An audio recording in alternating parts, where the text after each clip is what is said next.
All right. Well, thank you all for attending today. We're going to have two speakers. The first will be Dr. Christopher Graham.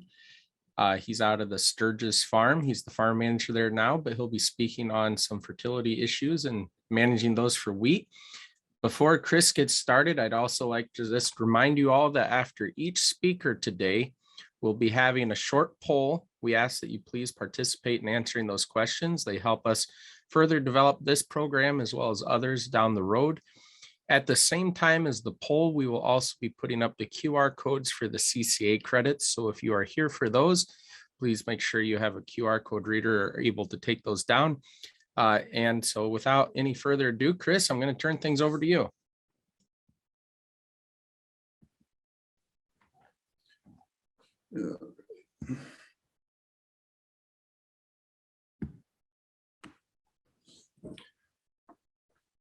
Okay, does that look okay? Looks great.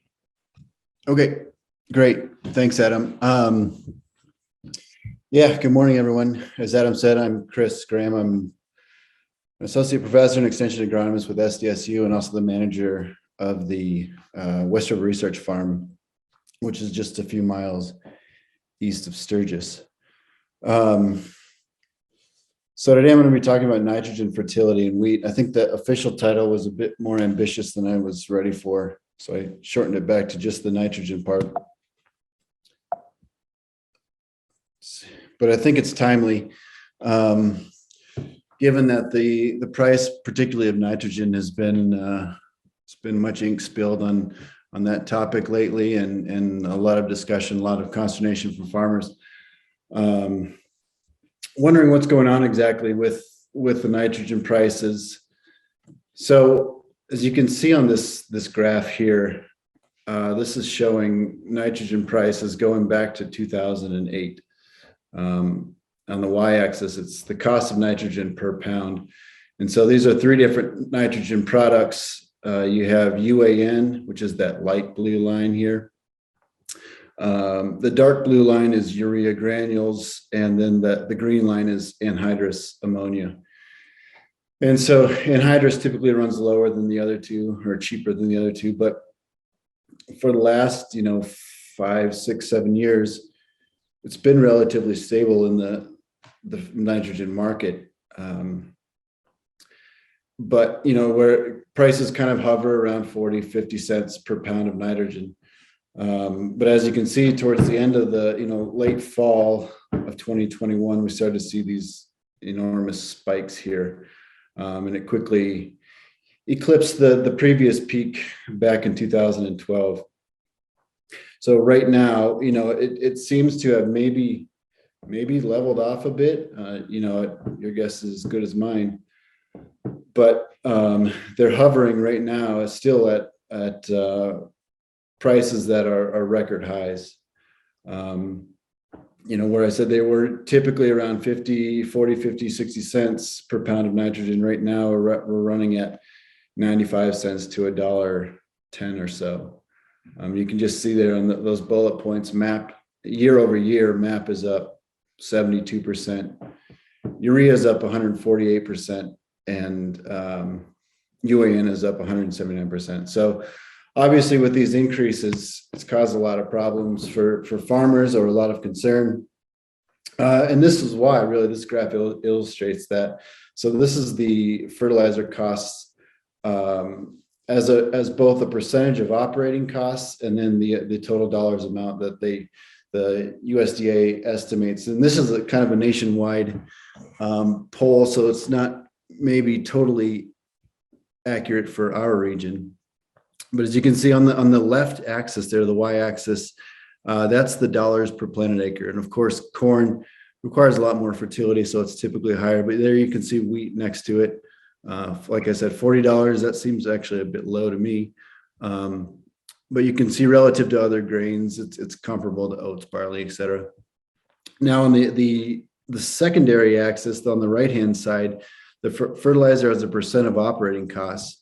So this part, though, is why this is such a concern, because wheat is roughly, you see on this red line here, 35% of total operating costs. And so fertilizer is a major portion of of our total operating costs. And so a lot of people say, well, why do we need to keep talking about nitrogen? You know, we kind of got that figured out, and we have, but it's always relative to these, you know, these commodity fluctuations. And so it's important, I think, to continue to re-examine how we're doing in terms of predicting nitrogen rates, and maybe where we can glean some efficiencies. So I'm going to talk about now more on some data that we have, and just talk about mostly about deriving these nitrogen recommendations, and really try to point out some of the difficulties in doing this. So right here, what you're looking at this is kind of a typical nitrogen response curve where you have different rates of nitrogen there on the x-axis. And then this is for winter wheat. And so you have winter wheat yields on the y-axis. And basically you can see that there's a couple things to point out. So you can look and see there's a lot of spread. So this is 2017 through 2019, not 1019. So this is 3 years of data, and you can see that, you know, across fields and across years, there's huge variability. And so it makes predicting nitrogens, because we can't predict the weather, it makes predicting nitrogen rates a lot more difficult. So the goal really of these studies is to make our best guess, essentially, based on these historical averages. So to do that, you can take these data and you can put a line through it. And essentially what this curve does is it finds the average between those points, and then it, you know, plots a point on each of those rates, for example, and then it connects the dots. And so there's some kind of salient features to this curve that I think are really important. First of all, you can see that it increases at a nonlinear, so this is a sort of a curve, a quadratic function, where it increases to a certain point and then it plateaus off. So basically what that means is that after some point, the yield plateaus, it doesn't increase. So that means that adding more nitrogen does not increase yield anymore. And so that point is called the agronomic optimum. And so in this particular graph, you can see that the agronomic optimum was at 118 pounds of applied N, and the optimum yield was 65 bushels per acre. So now this isn't to say that this is the rate that people should be applying at. One, it's hard to guess what that is from year to year. But two, just because you can make more wheat by adding more nitrogen does not mean that it's economically efficient. So this rate totally discounts either the cost of nitrogen or the price that we're receiving for a bushel of wheat. Secondly, if you look down towards the bottom of this curve, this is where, prior to the left of this agronomic optimum, what you can see is that the steeper this curve is, the more efficient or the more productive your nitrogen is. So, for example, this average is roughly, say, 35 pounds at the 0 N rate. So that's just your soil nitrogen providing the yield here. So if you jumped up and you added 40 pounds, you go from 35 bushels to just over 50. So let's say 52. So that's about 17 bushels increase from adding 40 pounds. So now you go from 40 to 80, for example, and you go from, say, 52 to roughly 60. So these 40 pounds, you added 17 bushels, and the next 40 pounds, you added 8 bushels. And so as you go farther up this curve, you can see that your nitrogen is getting less efficient as you go. So the key really is to be, where is your nitrogen most efficient relative to the cost of nitrogen and the price of wheat. So when you take some assumptions like this one, for example, looking at average prices of wheat and average prices of nitrogen, the economic optimum actually comes down. So we were at agronomic optimum, which is at 118 pounds. Now we go back to 96 pounds, actually. So you went down about 22 pounds or so. You decreased your rate by 22 pounds, but only lost 1 bushel of wheat. So there's this margin here where you decrease, you save a lot of money on your nitrogen costs, and you really only lost a bushel of wheat. And I'll highlight this a bit more as we go. So for the remainder of this talk, I'm going to talk about high and low yield potentials. And this up here, this is kind of my disclaimer. The environments that I derive this from are based on Western South Dakota sites. So I'm based out here in Rapid City. All of our sites are mostly west, and hence the yield potential is likely higher in wetter climates, meaning as you move east across the state, you probably have higher yield, because people always come and say, you know, I'm trying to grow 100 bushel wheat and you tell me to knock off or drop my nitrogen rate. It's not possible. And so I guess what I'm trying to say is that if you look at state averages, I'm looking more towards the west. And so those really high yielding fields, environments, those are probably a discussion for another day. Anyway, so I've divided this up into environments that I view as sort of medium to low and then medium to high. So again, if you look at averages, the medium to low yield potential, I call them, are kind of on your lower end of your average, and the high to medium are in your upper end of your average. And basically the difference here is precipitation. This is a drier climate in the medium to low yield potential, and it's a wetter climate in the high to medium yield potential. And so when you split these out, this is a number of different environments and a number of different years. And so when you look at it in this sort of fashion, you can see that things change quite a bit, and you start to look at these nitrogen rates versus what you're getting out. On the left there, again, this is in your medium to low yield potential. Winter wheat yield is on the y-axis again, but now we've changed a little bit, and this is total nitrogen applied. So this is the soil nitrogen plus the nitrogen that we applied it, and so you get a lot of different rates of nitrogen, and we go even out on this high one out to 300 pounds of nitrogen. So looking at these two different yield potentials, you can see that the agronomic optimum here was this line is much less steep, or it's a more gradual climb. And so the agronomic optimum is farther out, you need more nitrogen. Agronomic optimum was 237 pounds, which at the yield that it increases, that's 4.9 pounds per bushel. Whereas in a better climate, optimum is at 183 pounds. So at this yield, just over 60 bushels, it's 3 pounds of nitrogen. So basically what that's saying is that it takes a lot more nitrogen in these more difficult environments to make a bushel of wheat than it does in higher yielding potentials. And also your yields, just to point out though, that your yields are a lot lower too. Your max, you're topping out at, in the 40s, whereas here you're up into the 60s and 70s. So this is kind of sorry, I just put this graph together. Basically what this graph is showing is your nitrogen to wheat ratios as you move along these two curves. So again, this is your high yield potential curve in the gray, and this is your medium to low yield potential curve in the yellow. So this orange line here corresponds on the secondary axis. So this is your nitrogen to wheat ratio. And you can see as you move along this curve, it takes more and more nitrogen, again, as I said, to make a bushel of wheat. Whereas in your higher yielding environments, that nitrogen to wheat ratio is much lower. And so currently the SDSU recommendations are about 2.5 pounds per bushel of wheat. And so just showing on these two curves, if you use that based in our low yielding environment, you would hit 2.5 at just 81 pounds of nitrogen total. That's soil plus applied.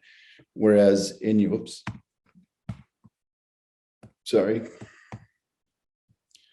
in that high to medium, that more productive environment, it hits 2.5 at 147 pounds per bushel, or 147 pounds of nitrogen would be your 2.5 pound nitrogen to bushel of wheat ratio. So all that I'm highlighting here is if you look at this orange and this blue line here, is as you move out farther and farther and more nitrogen in your system, it just takes a lot more nitrogen to make a bushel of wheat. And that's all, again, going back to the function that you're not producing any more wheat here, but you're still increasing your nitrogen supply. So once you get out to this certain point, your nitrogen becomes very inefficient. So now when you look, going back to looking at some of the economics, part of the difficulty in doing this, well, there's lots of difficulties in doing this, but first of all, you tend to discount what your soil nitrogen means in terms of dollars, because right now in this current model, we can't put a price on what the nitrogen coming from your soil, what that amounts to. And so when we try to look at economic optimums, for example, we only look at applied nitrogen rates. And so there's kind of a lot to unpack here on this slide, but again, so this is your medium to low yield environment on the left-hand side, and then your high to medium environment on your right-hand side. And so right now, again, I've already showed these are the agronomic optimums. So when you look at just the applied nitrogen rate, now this is a little different. So I'm basically just ignoring what's in the soil. So if you look at in these two environments, and you look at where the agronomic optimum nitrogen rate is for just applied nitrogen, in the low environment, 136 pounds at 46 bushels. And that's 3 pounds of nitrogen per bushel of wheat. In the high, topped out at 118 pounds, which was 1.9 pounds, per bushel. And that was at 61, that was at 61 bushels yield. So now when you try to think about, well, what kind of prices should you use to figure out where your economic optimums are? It's really difficult. So right now I use kind of more average prices. So 52 cents for a pound of nitrogen and $5.50 for a bushel of wheat. And I understand that this is way out of line for our current prices, but even when we're talking about current prices, we're talking about for wheat, for example, if it's $7.50 or $8, whatever it is, that's for a 2021 crop. So that's stuff that's already in the bin. So I'm not I'll let the economists figure out what wheat's going to cost next year. But when you look at these and you take these assumptions, so that's a 0.09 ratio. That's the 52 divided by 550 equals 0.09 ratio. So when you look at these, the economic optimum was actually at 98 pounds, which is 44 bushels here in the low yielding environment, 2.2 pounds per, so that shouldn't be acre, that should be 2.2 pounds per bushel. And this drops back to 95 pounds. So 1.6 pounds per bushel, not per acre. So when you're looking at these, essentially, when you're in your lower yielding environments, the difference between your agronomic optimum and your economic optimum is always going to be larger than it is in your higher yielding environments. If you look here, we came off, what is that, 38, reduced by 38 bushels to get your economic optimum here. Whereas here, the yield was, sorry, that wasn't bushels, reduced our application rate by 38 pounds. Whereas here it's more like 23 pounds reduction.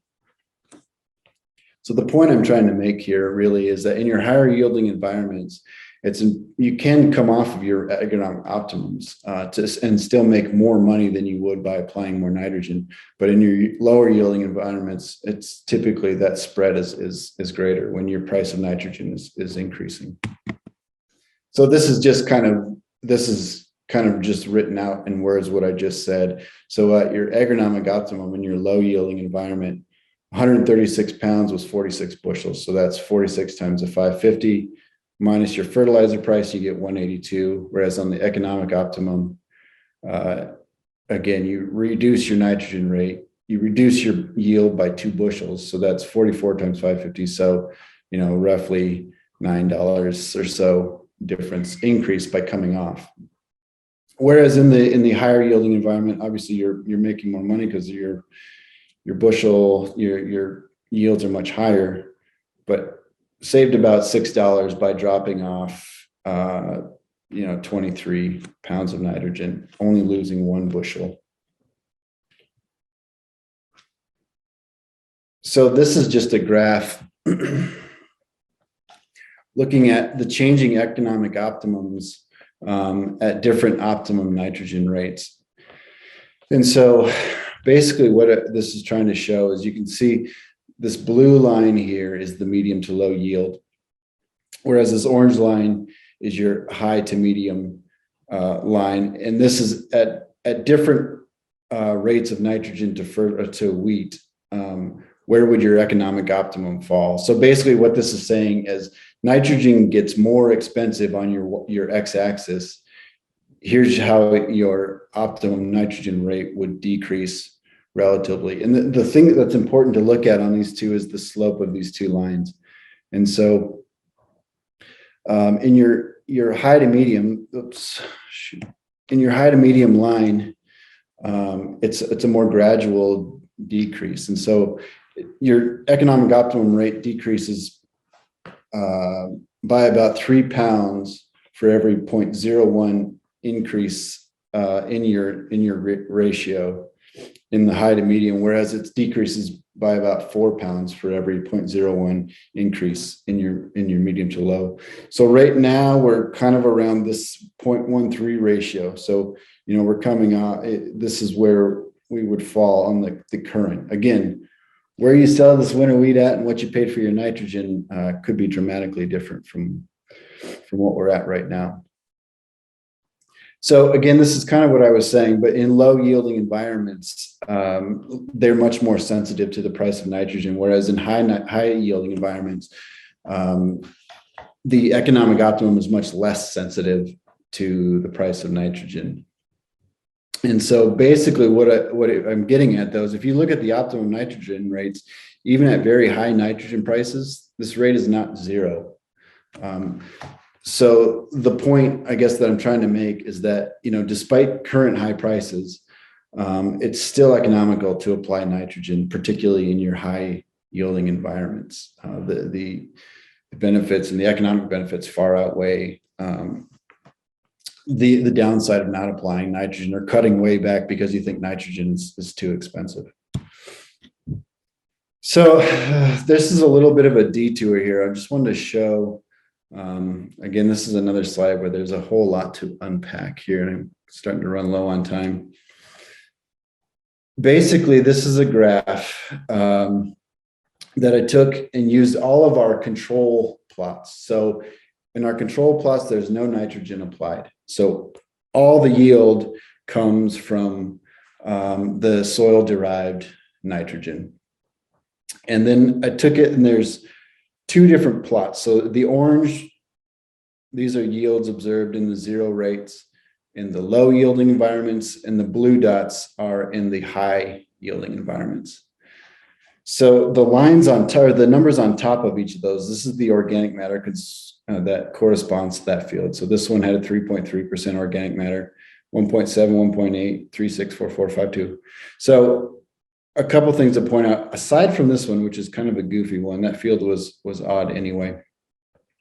But generally, there's a couple things to notice, that increasing organic matter typically corresponds with increased nitrogen in your soil. So that's one observation to make here. The second thing, if you look below these points, is these numbers in parentheses. So this is the coefficient of variation. And this is just a very simple method to show how much variability is within your observed yields.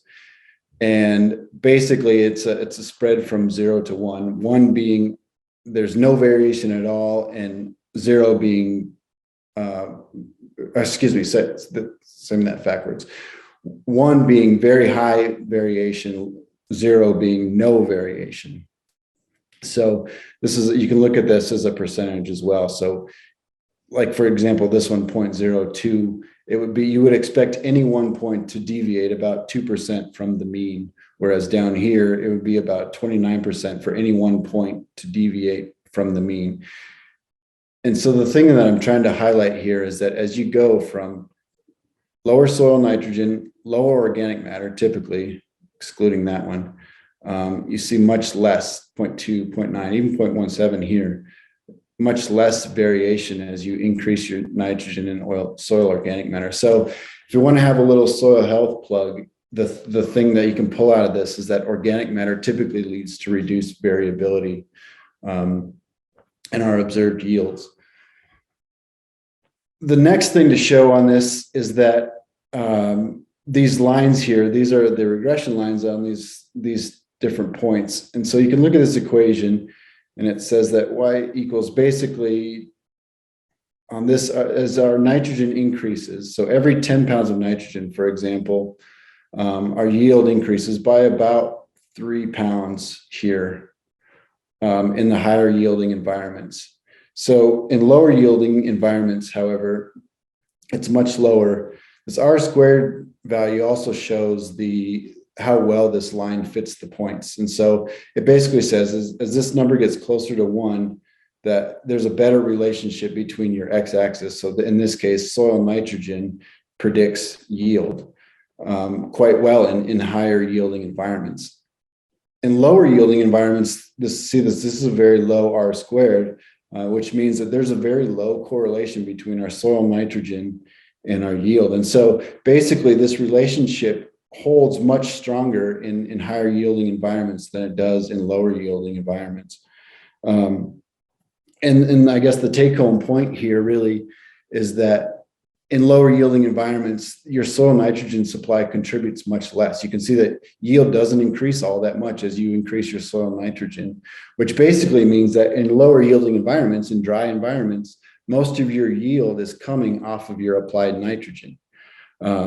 So that's why we have a much higher requirement for every 1 bushel of wheat that you need to make in a lower yielding environment, you have a much higher nitrogen requirement.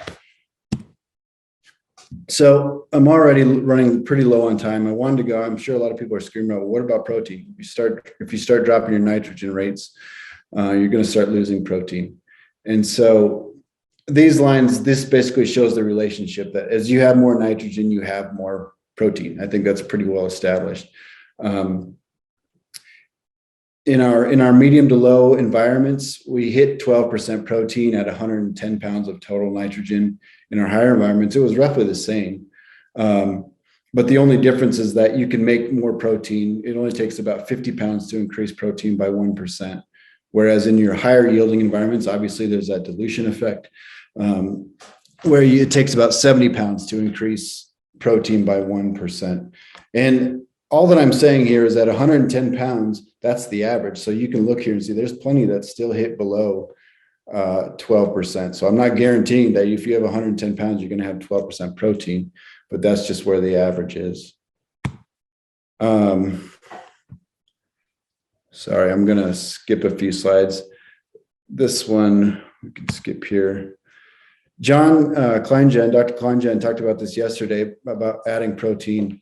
So I'm just going to, very quickly rehash what he said. Basically that split applying nitrogen, typically we apply most of our nitrogen at green up or tillering rather than at planting, as we find that the nitrogen recovery is a bit better, and you usually have, with that later supply of nitrogen, you have better protein content.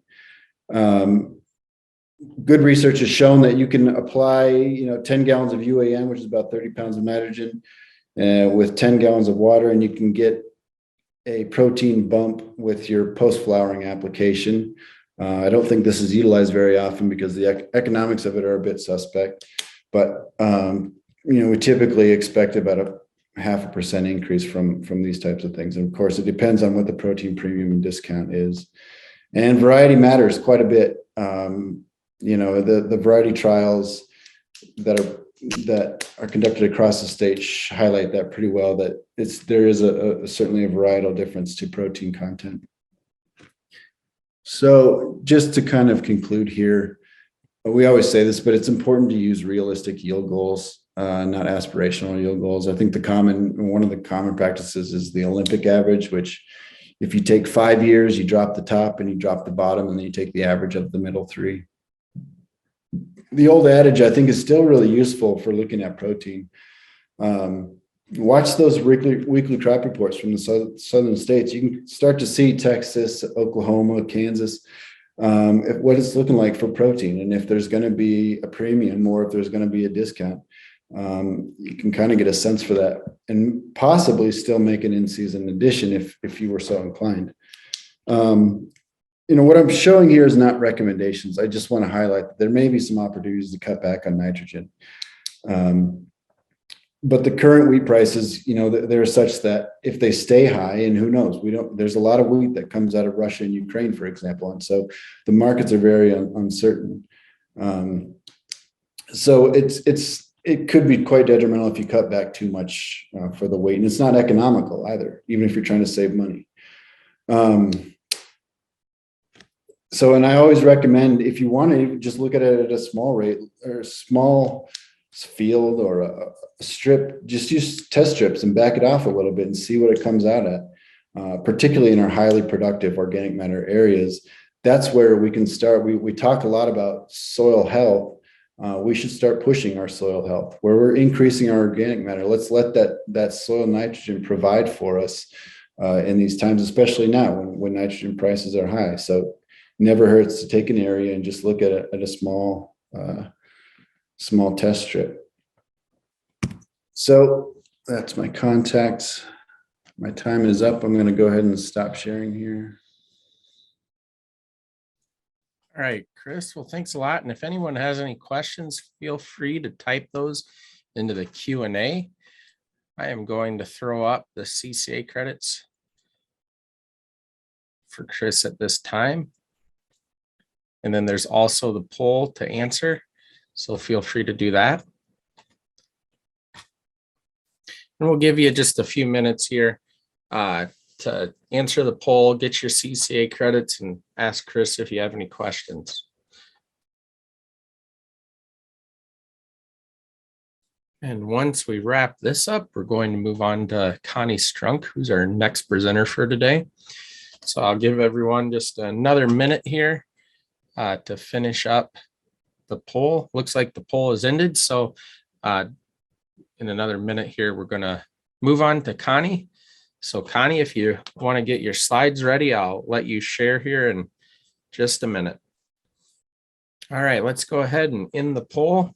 And I'm going to stop sharing the CCA credits. So Connie, you want to go ahead? You can share your screen at this time.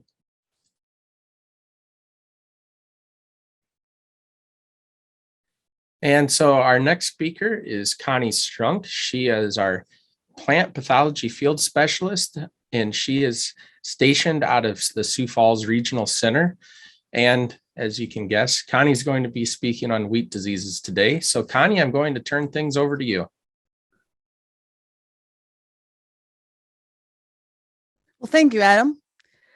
Like Adam said, I'm Connie Strunk, and I work as a plant pathology field specialist, and I'm housed in the Sioux Falls Regional Extension Center, and kind of doing the winter programming here and preparations for summer. So if you got ideas or things that you'd like to see, please shoot them our way. Would really greatly appreciate that. Without further ado, we're going to talk a little bit about wheat diseases. Due to the timing of today, I'm not going to have enough time to talk about every disease that we could possibly see in South Dakota. So I've just kind of picked some. If there's ones, again, that you'd like more information about, we certainly can do, a follow-up session or put some other educational materials together. So we'll go ahead and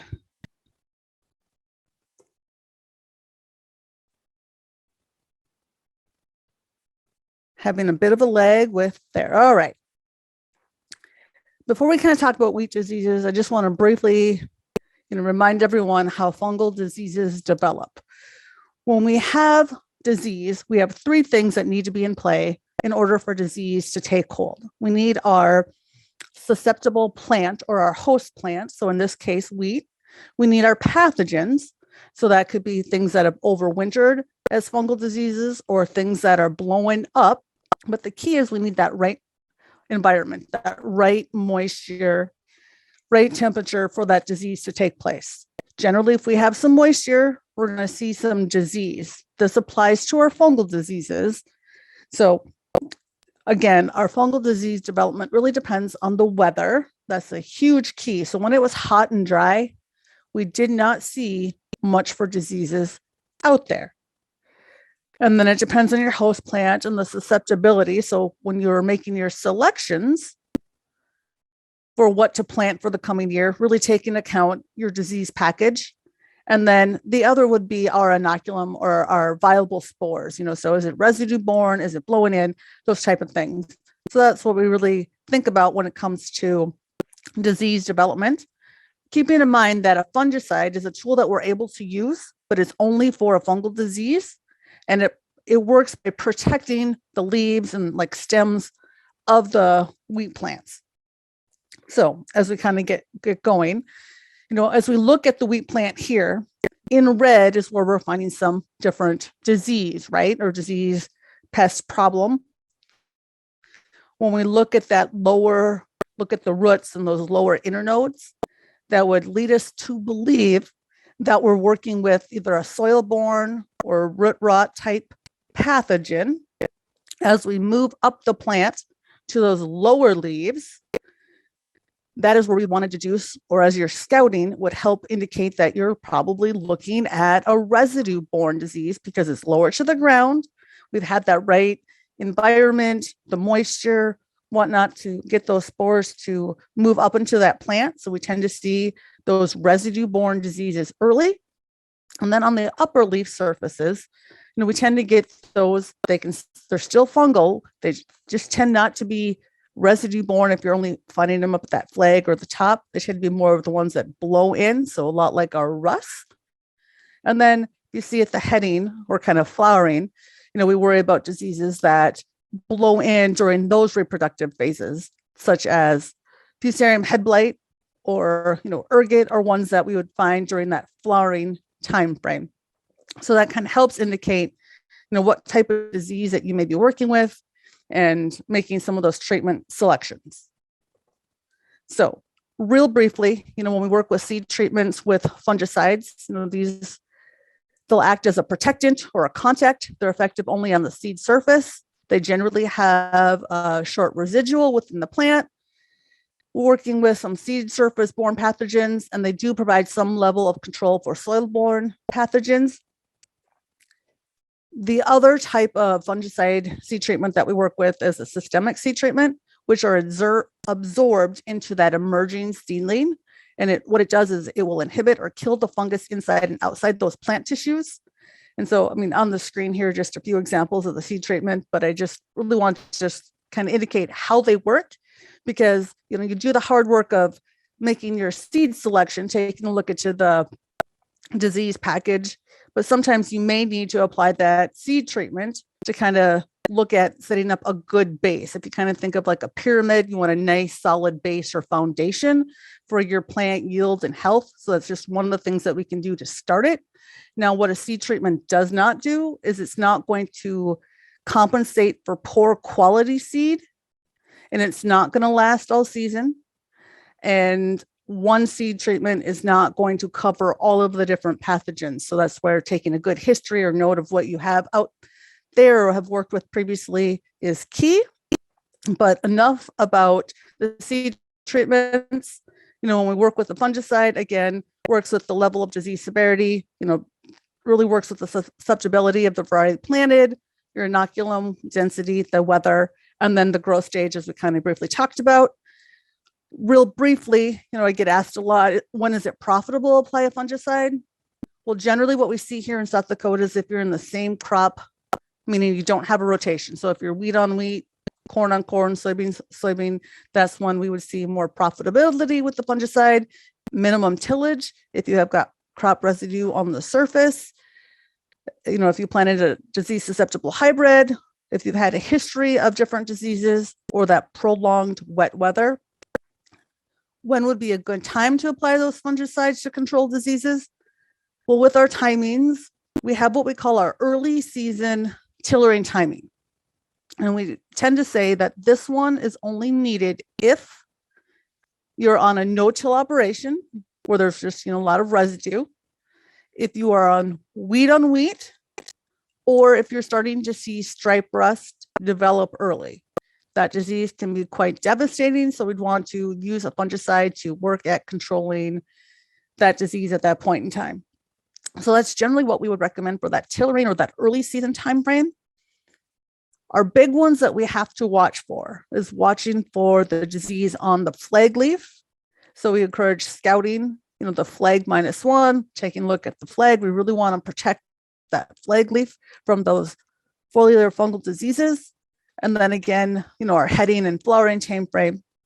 We do have some tools that have been developed and worked with, which is at our climate.sdstate.edu tools for small grains, to help assess whether or not a fungicide would be needed for a fungal pathogen.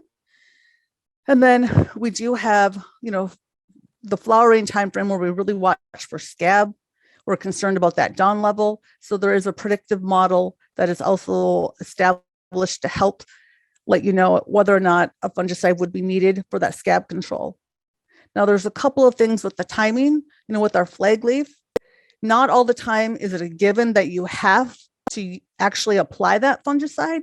If things are looking pretty good, there's really no disease out there. If temperature is pretty conducive for not having disease, or like the weather's conducive for not having that moisture, you may be able to get by with not applying it on the flag leaf, but applying the fungicide only at that heading or flowering time frame to prevent against scab, because you'll still get the benefit when you apply the fungicide for scab.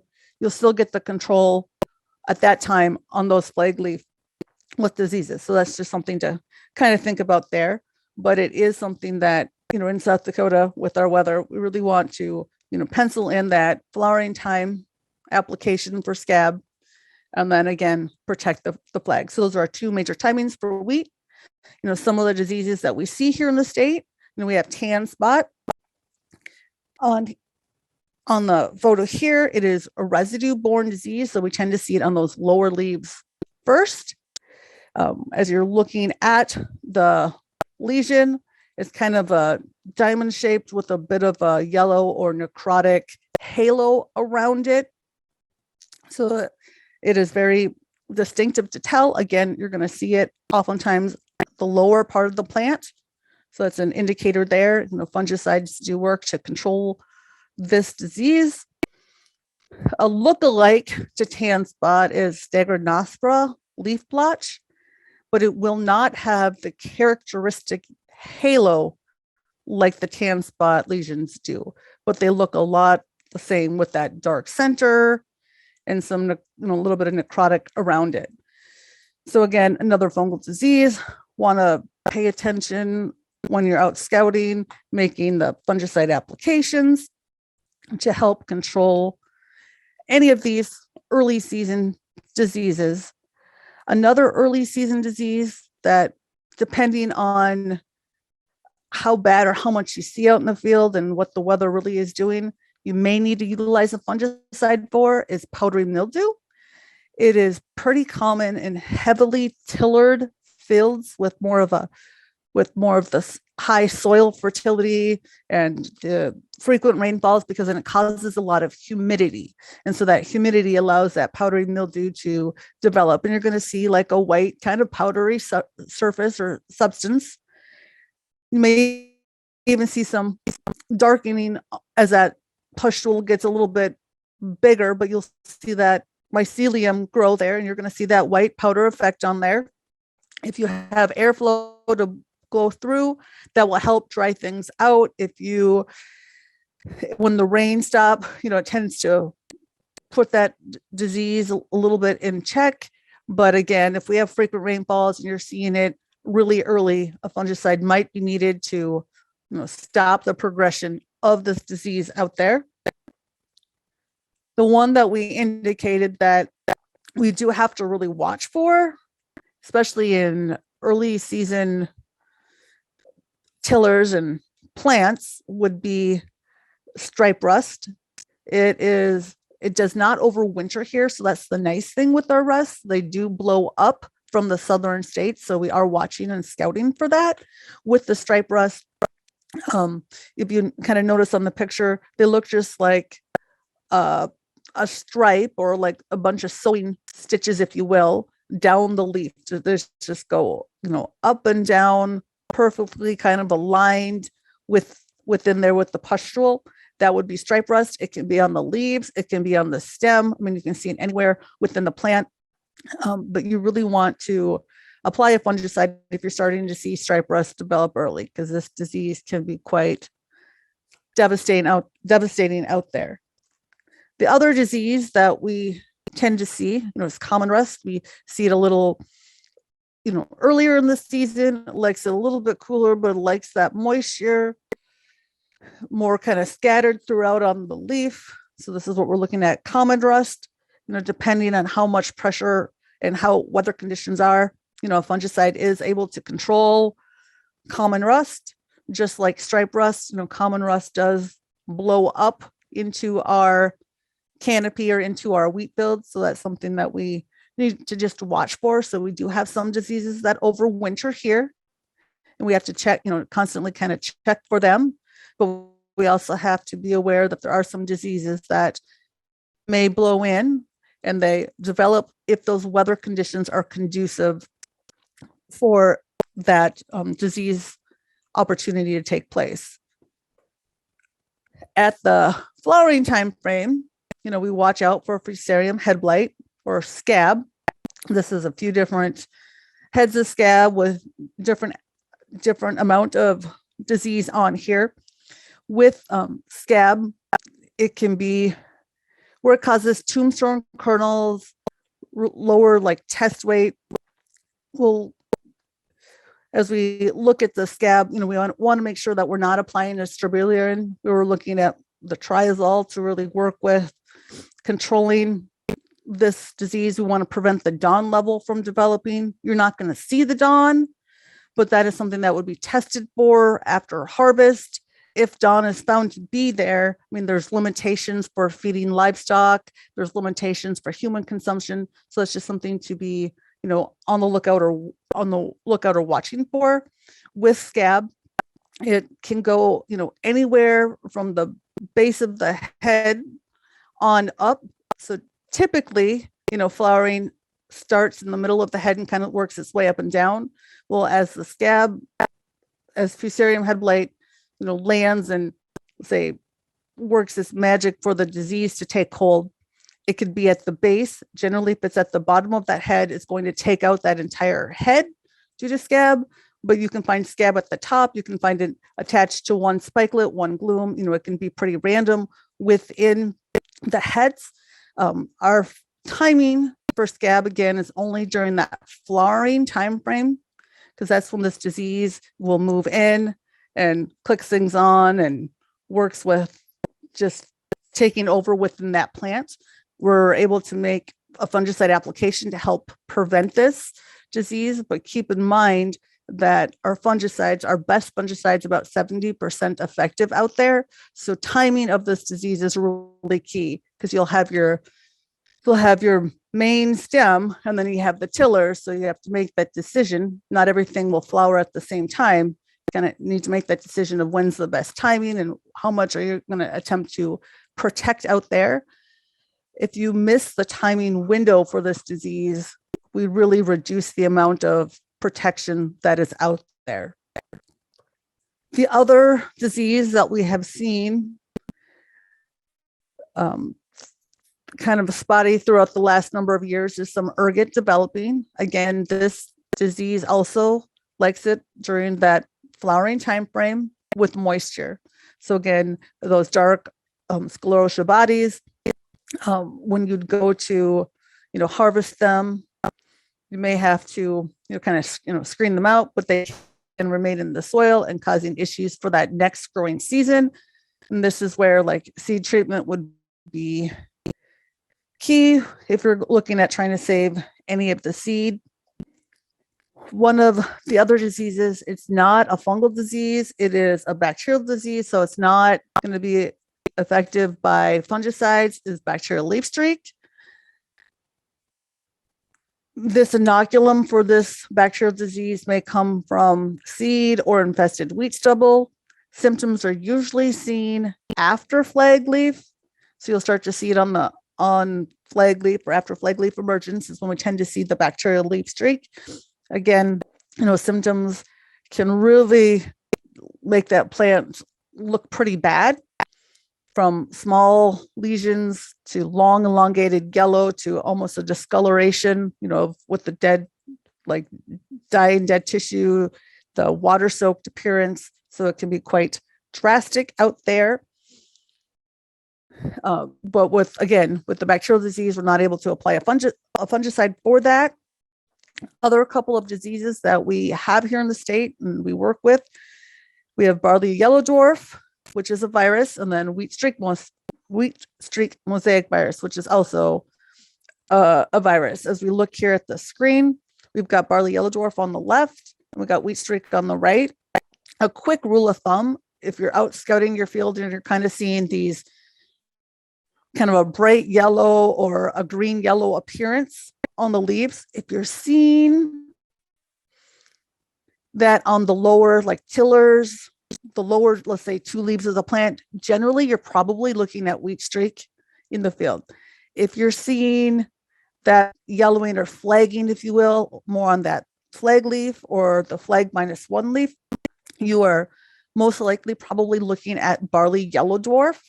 Now, again, you'd have to get them properly ID'd to make sure that that is the case, but generally that's the pretty rule of thumb that we see out there. Wheat streak can decimate throughout the entire field because it is a disease very common to the Great Plains. It's been an endemic disease that was found in 1922 in Nebraska. This disease can lead to 100% yield loss, which you may end up having to plow that field under, if you will. So the impact for wheat streak really depends on the cultivar planted, the time of infection. If you have winter wheat, did those wheat curl mites come in the fall, or was it a late, spring application, or weather conditions, other viruses? But again, we can have up to 100% yield loss. Like I was saying with wheat streak, it is vectored by the wheat curled mite, which I'm sure if you tuned in the other day, you heard a little bit more about the wheat curled mites. They are blown up. So the wheat curl mites follow like the air, they're blown by the wind. They can come from neighboring wheat or volunteer wheat fields about a 2-mile radius away. And the thing is, the wheat curl mites survive on green tissue. And that is the way like viruses work. So they need living tissue to survive. So the wheat curl mites, they crawl inside that inside the leaf whorl, near that growing point. And they kind of, curl up that leaf to protect themselves. The non-adults will acquire that virus. They will survive as adults, nymphs, or eggs. The most damage is indirect through wheat streak transmission. Again, the wheat curl mites, they can come from volunteer wheat, neighboring fields, even grassy weeds around the perimeter of the field. So symptoms of wheat streak, pale green, yellow stripes, kind of a mosaic appearance, stunting of plants. You may even have some prostrating. Instead of going up, they kind of are shortened and they spread out. Is one of the problems that we see with wheat streak. Again, that wheat curl mite blown from neighboring fields, those grassy weeds. So controlling the weeds in and around the field will do a good job of helping to reduce the amount of wheat curl out there. Again, if you have wheat streak out in the field, there's no magic cure that you can do at that point in time. You may need to terminate the field as the wheat curl mites, spread throughout the field, and then the virus, they acquire that, and so they'll spread that virus throughout. Generally, we see wheat streak more of a problem in winter wheat and not as much of a problem in spring wheat, but that's just a general observation there. With wheat streak, some of the risk factors you got to think about: the pre-harvest, if you've had any hail, that will encourage more of that volunteer wheat to come. the warmer temperatures for October, November, early planting, so that longer opportunity for those wheat curl mites to make their way here, especially if you're planting in like stubble or volunteer wheat fields, or if you're planting in a field that was previously infected with wheat streak, or near a field that was infected with wheat streak, because again, those wheat curl mites can be blown or move about a 2-mile radius. So some things to do if you do have wheat streak: you want to destroy the volunteer wheat and grassy weeds. We refer to that as the green bridge. And the why we say that is the virus needs a living tissue. Well, the wheat curl mites, if you kill the one field, they'll just move to where the green and growing tissue is, and that can help move or spread that virus there. But you want to just kill that volunteer wheat, grassy weeds. We say, 2 weeks before planting. You want to delay planting in the fall, especially if you have a history of wheat streak. Plant tolerant cultivars, rotate with a broadleaf crop to help reduce some of the wheat streak pressure. Again, the other virus that we work with here in the state is barley yellow dwarf. Again, we tend to find it more on that flag or the flag -1. It is transmitted by more than 20 different aphid species, but here in South Dakota, the vector that we see most often is the bird cherry oat aphid, and then we have the English grain aphid and green bug. These aphids acquire the barley yellow dwarf while feeding on infected plants, and then they transmit it during subsequent feedings. Again, symptoms are often confused with wheat streak, also with viruses, nutrient deficiency, root and crown diseases, environmental stresses. We'll often see barley yellow dwarf in more of a small patch. We'll have yellowing of leaf, some depending on the suppression, the symptom. You might see a reddish purple discoloration of the leaf, but that's really cultivar dependent on the way it expresses itself there. Some things we can do for managing barley yellow dwarf would be delay the planting dates, planting tolerant cultivars, destroy that volunteer wheat and grassy weeds, at seed treatment, foliar insecticides in the fall to help reduce those aphid pressure on the field. And just going to kind of wrap up with just saying, like with disease management, it starts with you knowing the field history of diseases by scouting, keeping notes, taking good records of what you've had in the field, taking a look as you're starting to build your pyramid. Take a look at the variety and hybrid disease packages out there. And then if you have to use a seed treatment, incorporate that, keeping track of the weather and really looking at those prediction models that we have available to us. If you need to apply a fungicide, look at making sure that you're properly applying it, do the timing, looking at the different mode of action, not relying on the same one every time, and then scouting to ensure that there's no efficacy issues or, resistance issues occurring out there. We have our root rot diseases and some other ones that I didn't address today, but I'd be more than happy to, put together other materials for them. But with that, I am going to leave you with my contact information, and I can address any questions at this time. And I'm more than welcome to stop my share and turn it back over to Adam. All right. Thanks, Connie. And again, if anyone has any questions for Connie, please feel free to type those into the chat or into the Q&A section. So here are the CCA credit for Connie's presentation. And there's also the poll that's active right now, so feel free to answer those 2 questions. Just a reminder, next week, we are going to have a pretty busy week. So we'll be having the webinar series next week, which will be covering the topics of cover crops and soil health. And so please tune in if you have any interest in those. And then on February 9th, the Winter Roadshow will be in Mitchell, South Dakota. So if you haven't and are interested, please feel free to register for that. And for the webinar series on Tuesday, Sarah and David Karki, Sarah Botter and Dr. David Karki will be talking about the basic principles for cover crops and using them for supplemental forages. Anthony Bly on Wednesday will be talking about soil health. And then on Thursday, Tong Feng will be overviewing the cover crop usage in South Dakota, looking at it from an economic standpoint. So I'm going to leave the CCA credits up for just another minute. It does look like you have one question there, Connie. The question is, any experience with seed treatments during soil health workshops? They have cautioned to only use what's really needed. Yeah, I mean, you want to keep in mind that the active ingredients with the seed treatments are a lot of the same active ingredients that we use for foliar fungicide products. And so, that's where keeping track of what diseases are there, rotating the mode of action is highly important. Also realizing that not every seed treatment is going to take out every soil-borne or seed-borne pathogen. So we want to make those selections kind of based on what the history of that field has been.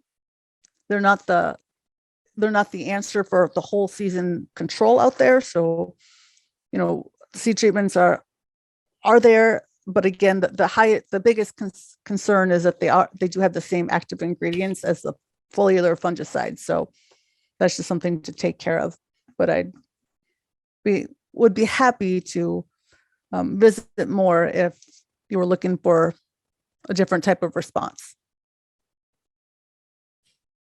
All right. Well, thank you, Connie. And thank you again for everyone for your attendance today. And that wraps up this week's webinar series.